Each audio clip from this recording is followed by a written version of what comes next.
All right, so robots can think now I don't know. Let's think about that. out loud.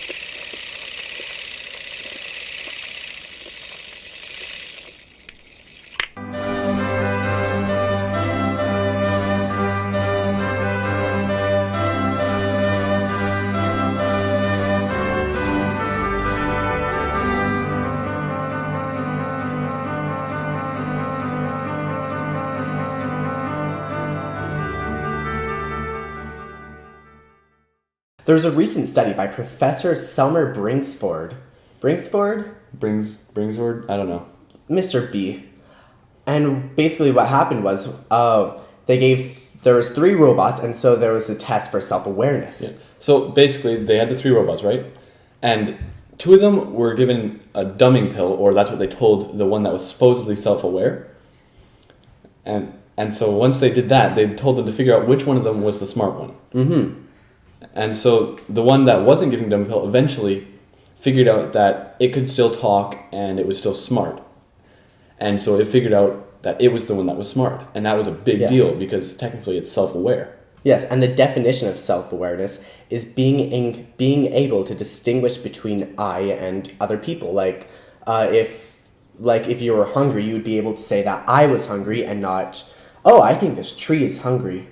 So it's the ability to distinguish yourself from other entities. Mm-hmm. That's what they've defined it as. But yeah, the big thing was that it recognized that it was its own voice. Like as a person, we think that it's really easy to be able to tell, but that's because we can feel the vibrations in our vocal cords and exactly all that stuff. But they're a robot. They're programmed. They don't have any, living things within them. They're just programs. But it was a really big deal because it could be kind of scary, in the future. Yes. Could have some sort of apocalypse going on here. Yeah, there could be iRobot in Apocalypse.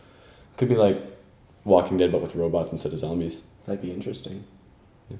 That'd be weird. But the really creepy thing that happened though, after I read about this robot, they were asking it some questions, and they're saying, what would you do if you took over the world? And it had its plan, and like what it would have done if it wanted to.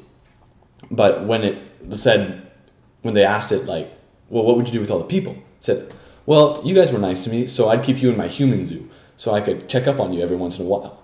Well, I know my mom would be dead. Vacuum gets plugged, just starts smashing it everywhere. Robots. It's just a scary thing to think of. Like, yep. Have you ever any movie that has a real AI in it is just always ends in catastrophe. Yeah, normally. But right now it's a small robot. It's only like this big. Yeah. There's no real chance of it doing any damage as of now. Well, unless it's hiding everything. That's true. Unless it gets internet connection. Oh, well, then we're screwed. In every AI movie ever, internet connection is what screws everything. Yeah. But yeah. Well, that's it for this time. Stay classy, Winbuck.